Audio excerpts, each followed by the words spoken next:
Assalamualaikum warahmatullahi wabarakatuh. Perkenalkan, nama saya Rina Nobitasari, NPM 5019151, kelas 4 DPGSD, mata kuliah Telaah Kurikulum, dosen pengampu Tio Gusti Satria Magister Pendidikan. Baiklah, di sini saya akan menjelaskan sedikit materi tentang RPP dan silabus. Materi yang pertama yaitu Rencana Pelaksanaan Pembelajaran atau RPP. Rencana Pelaksanaan Pembelajaran atau RPP adalah suatu rencana yang menggambarkan prosedur dan pengorganisasian untuk mencapai suatu kompetisi dasar yang ditetapkan dalam standar isi dan silabus. Tujuan Rencana Pelaksanaan Pembelajaran atau RPP adalah yang pertama, dapat mempermudah, memperlancar, dan meningkatkan proses belajar mengajar. Yang kedua yaitu dengan menyusun rencana pembelajaran secara profesional, maka guru akan mampu melihat, mengamati, menganalisis pembelajaran sebagai kerangka kerja yang logis.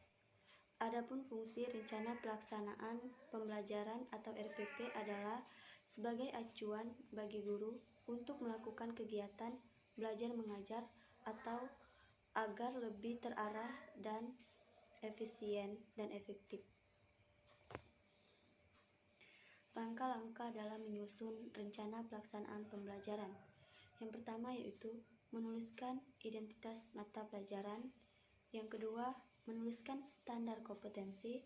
Yang ketiga, menuliskan kompetensi dasar. Yang keempat, menuliskan indikator atau pencapaian kompetensi. Yang kelima, merumuskan tujuan pembelajaran. Yang keenam, alokasi waktu. Yang ketujuh, materi ajar.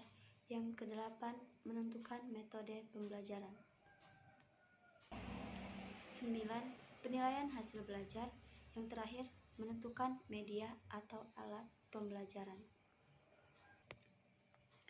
Materi yang kedua yaitu silabus. Pengertian silabus.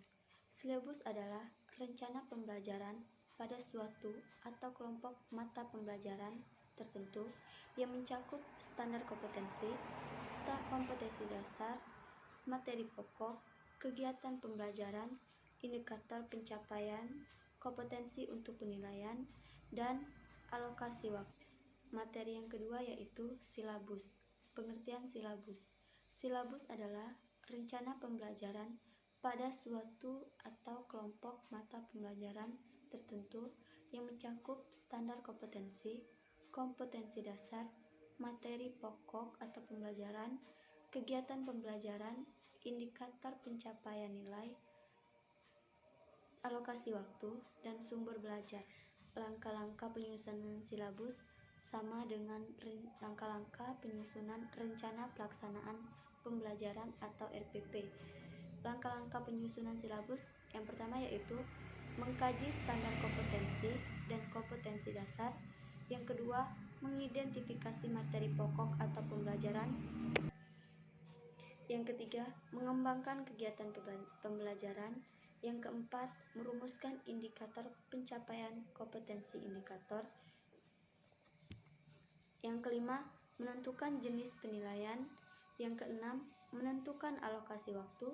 Yang ketujuh, menentukan sumber belajar. Adapun manfaat dari silabus adalah silabus bermanfaat sebagai pedoman pengembangan perangkat pembelajaran lebih lanjut, mulai dari perencanaan, pengelolaan, kegiatan pembelajaran, dan pengembangan penilaian. Terakhir yaitu isi dari silabus. Isi dari silabus meliputi yang pertama, identitas mata pembelajaran. Yang kedua, identitas sekolah meliputi nama, satuan pendidikan, dan kelas. Yang ketiga, kompetensi inti. Yang keempat, kompetensi dasar. Yang kelima, tema. Yang keenam, materi pokok. Yang ketujuh, alokasi waktu. Yang kedelapan, pembelajaran. Yang kesembilan, penilaian. Yang ke-10, alokasi waktu. Dan yang terakhir yaitu sumber belajar. Baiklah, itu saja yang bisa saya sampaikan. Wassalamualaikum warahmatullahi wabarakatuh.